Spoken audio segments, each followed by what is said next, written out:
Hi everyone, and welcome to day 2 of lesson 2.1. Today we are going to continue working with those angles created by two lines in a transversal, and especially what happens when those lines are parallel. Now we discussed a little bit of this yesterday, but our same side interior or exterior angles are going to be supplementary to each other, so they're going to add up to be 180. Alternate interior and alternate exterior angles are congruent to each other.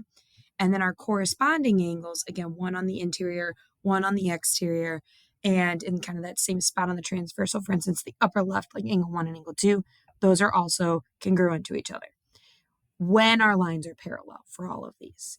Now, something to not forget that we have talked about, linear pairs and vertical angles.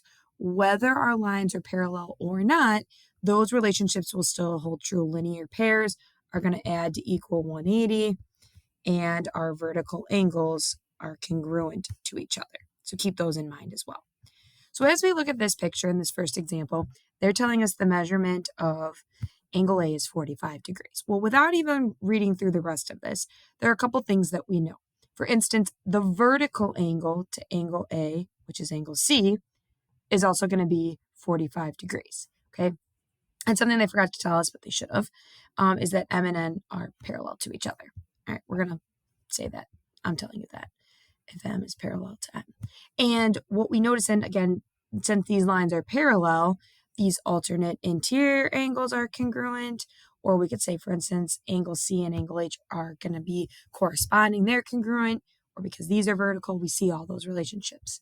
We also know that angle B and angle A form a linear pair, so they're supplementary. So 180 minus 45 is the 135. And then again, vertical angles are congruent. Alternate interior angles are congruent or corresponding. And then again, vertical, alternate exterior, we see all those measurements. So now we can quite quickly fill in these measurements because we know that each of these are 135. And then again, looking at our picture, angle C, angle H are 45 degrees. And again, that's a helpful tactic to fill out the picture first and then go back and label.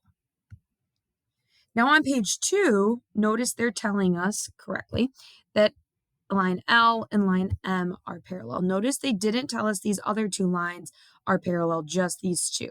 So when we're looking at this, our transversal, for one, is this.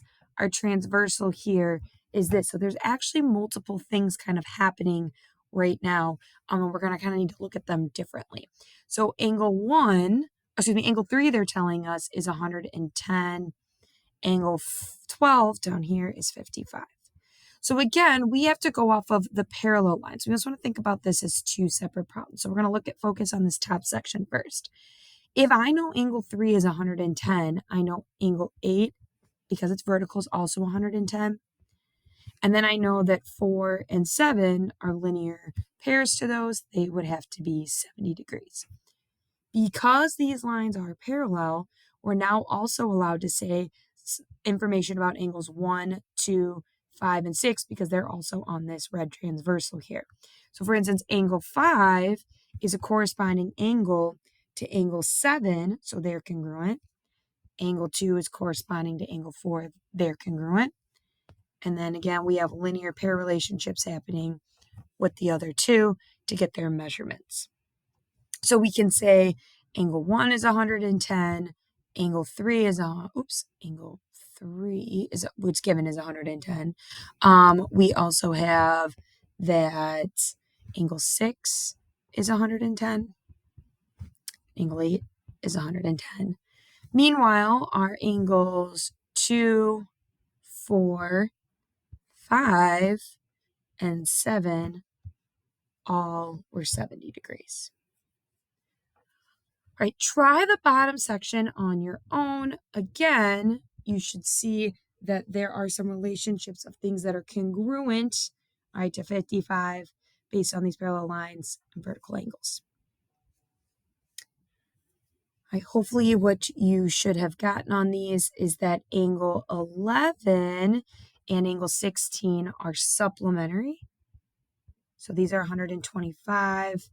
And then we have, again, these corresponding angles, or you could think about alternate exteriors that are also 125. And then these as well would be linear pairs or congruent to those, 55, and our vertical friend here, 55. All right, now, next section is going to ask you, similar to some of the problems we did yesterday, but this time with actual measurements, using those angle relationships, what are the measurements of the missing angles in A, in B, in C, and then in D, in E, and in F. All right, now, last but not least, we are going to start talking about some solving with these angles, okay? So we can identify the numerical numbers like up above, but we also are able to do some solving as well for values of x or possibly plugging back in. So again, it all starts off with what is my angle relationship? They are giving me two angles that are alternate exterior angles. And we know alternate exterior angles are congruent, which means our measurements when we set up to solve are going to end up being equal to each other. So add the 4 to both sides, divide by 2, we would get x to be 48 on this one. And again, that's what we're solving for, is x. Example B gives us two angles. These are corresponding angles. And we know corresponding angles are congruent to each other as well. So again, when our angles are congruent, we set these measurements equal to one another. This time I'm going to start by subtracting my smaller x value over.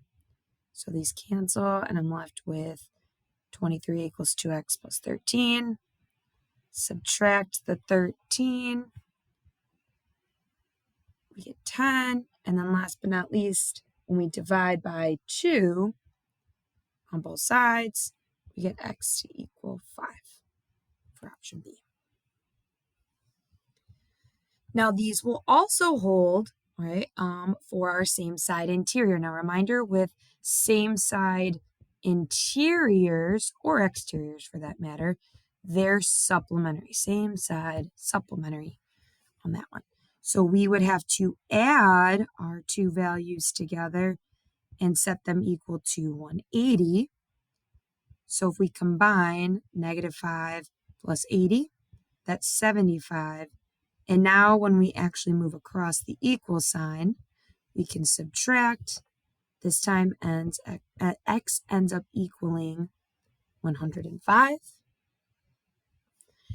And this last example is a little tricky. Notice there's not an exact relationship between these two. They're not same side interior. They're not same side exterior.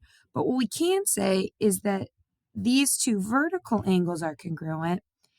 And now when I look at these two, they're same side interior, so they add up to equal 180. So sometimes we need to use those relationships between vertical angles or linear pairs to say, okay, I don't know this exact relationship, but I know that the vertical angle, which is the same value, is supplementary.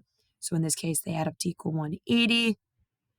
Combine our terms, and then as we move across that equal sign, this time we get x to equal 77.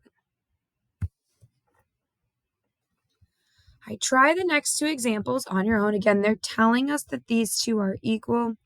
Using the angle relationship between these, set up and solve for x. And again, be careful on this one. We need to use some vertical angles to help us with our relationship to set up and solve for option B, or for example B. All right, moving on, sometimes we have examples where we have multiple things going on, and we want to be careful because we need to make sure we label first, right? Label the picture first, and then we can actually solve. So this time they're giving us angle 1 and angle 5, and they want us to set up and actually solve for x. Now, if you look at your picture and what we just marked, we notice that those would be corresponding angles, which are congruent. So to set up and solve for x, we would have to equal our values to each other, add 1, and then we divide by 3. X ends up equaling 42. And again, we're done by solving for x.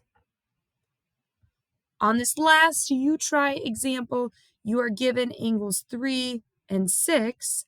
They want you to set up and solve for x first, and then plug it back in. So find the measure of angle 6. Thanks everyone for watching. We'll work more with these in class.